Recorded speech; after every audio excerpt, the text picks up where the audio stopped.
Oi, gente, bom dia, tudo bom com vocês? Espero que sim. Eu estou lendo segundo a Coríntios, segunda carta de Paulo aos Coríntios. Uma carta fantástica, né? Tudo que Paulo escreveu claramente é tudo maravilhoso.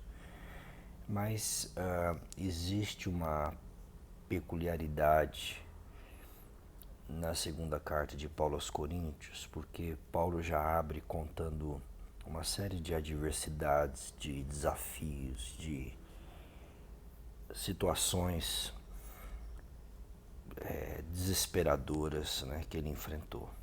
Então é uma carta que encoraja ministros, que encoraja pessoas que estão envolvidas no Evangelho. Paulo viu, por exemplo, na sua experiência de vida, ele pôde ver gente falsificando a palavra, né, para tornar muito mais agradável as pessoas. Então, comprometendo o conteúdo do Evangelho.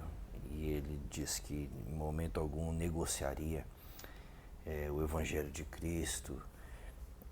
Então, Paulo é um cara que está, de uma certa forma, na contramão da, da maioria, né?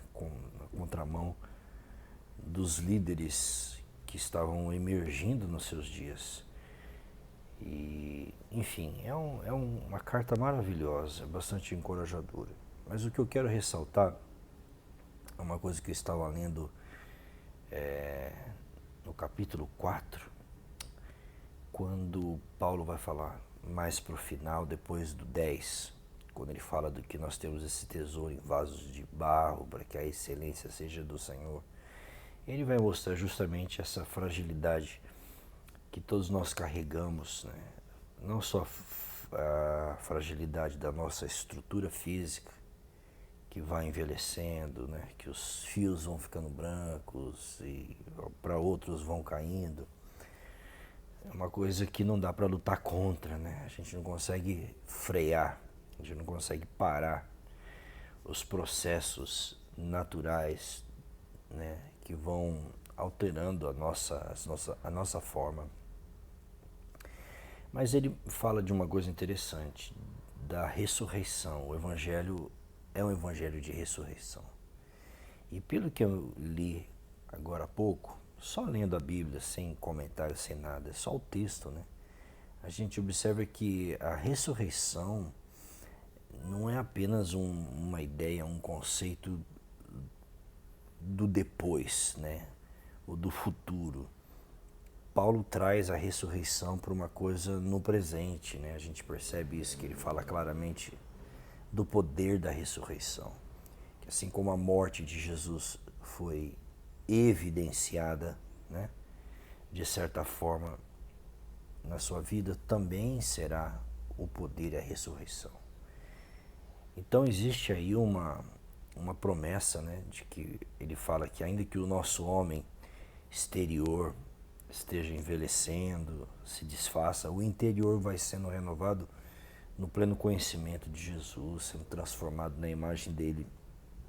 E ele usa o exemplo de Moisés, da transfiguração passageira, a transfiguração temporária de Moisés, e comparando com a transformação, a iluminação, a glória, a metamorfose do Evangelho em nós. Então eu acredito que esse é o desejo de Deus, que cada filho seu, cada um que foi resgatado pela sua misericórdia, possa experimentar esse poder da ressurreição, esse poder da vida de Deus em nós, esse poder do Evangelho. O Evangelho se basta. O Evangelho é suficiente para renovar as nossas vidas de dentro para fora. Então eu quero experimentar isso, essa metanoia, essa mudança de mente, essa mudança de olhar. Você vê claramente em Paulo uma mudança no olhar de Paulo, a maneira de olhar, a percepção da realidade de Paulo é uma percepção que está, como é que eu posso dizer, está encharcada, embebida, né, na eternidade. Então, para todas as direções que Paulo olha, ele olha a partir da eternidade, a partir desse evangelho eterno, desse evangelho indestrutível, desse evangelho que quando nós abrimos o nosso coração, ele vai aprofundando as suas raízes, né? As suas raízes vão se misturando, né? E vão transformando a nossa essência numa coisa maravilhosa. Essa é a promessa do Evangelho. O Evangelho tem poder não só para nos mandar para o céu, mas o Evangelho tem o poder de trazer o céu para dentro de nós. Amém? É o mesmo Evangelho que salva, também é o Evangelho que quer nos santificar, que quer nos transformar, que quer encher a nossa mente com a eternidade, que quer encher a nossa mente com a mente de Deus, com a realidade de Deus. Ainda que o Evangelho habite nesse templo, nesse vaso de barro, nesse vaso frágil, né? Mas ele fala de uma excelência, ele fala de uma vida, de uma ressurreição que transcende todas as coisas. E essa transcendência do Evangelho, né? Essa vida do Evangelho, que nós temos que nos firmar e olhar para Jesus, e olhar para a sua palavra e segui-lo a cada dia como um discípulo que está aprendendo a amar o Senhor a cada dia. Tá bom, gente? Um breve comentário aqui da minha percepção, né? Rápida, né? Mas bastante edificante sobre o Evangelho, sobre, né? Ele fala, por exemplo, que foi afligido, né? Mas não desesperado.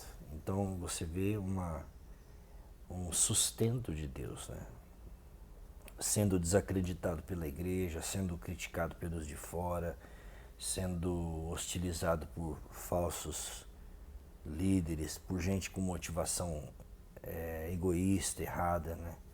Mas Paulo permaneceu nesse mesmo evangelho que o salvou. Paulo permaneceu na essência do seu chamamento, né? Da voz de Cristo na sua vida. E a sua confiança inegociável no Evangelho. Ele disse, se o Evangelho está encoberto, eu não vou negociar, não vou, como a gente fala em inglês, né, water down, não vou diluir o Evangelho. Muitos estavam diluindo naquela época vinho, né, punha um pouquinho de vinho e muita água para render, para lucrar.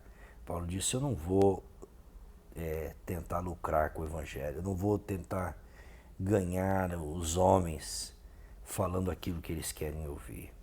Eu vou pregar o Evangelho, e se esse Evangelho está encoberto é porque os homens estão perecendo. Não é por culpa de Deus. Deus quer que todos sejam salvos. Ele vai dizer que o Deus desse mundo cegou o entendimento dos incrédulos. Então não é Deus que obscurece a mente de ninguém, não é Deus que diz eu quero você, não quero fulano. Não, o desejo de Deus é que o Evangelho venha sobre todos, alcance a todos. Mas quem trabalha contra o Evangelho é o diabo. É ele quem cegou o entendimento dos incrédulos para que não resplandeça a luz da glória de Cristo, né? Que é a imagem de Deus. É o diabo que se opõe à obra maravilhosa de Deus. O desejo de Deus é salvar. O desejo de Deus é alcançar. Como Paulo disse lá em Romanos, que todos estão encerrados debaixo da mesma condenação, judeus e não judeus, para que ele possa usar de misericórdia sobre todos. O Evangelho é a misericórdia de Deus, é a misericórdia de Deus e também é o poder de Deus para a nossa salvação e para a nossa transformação.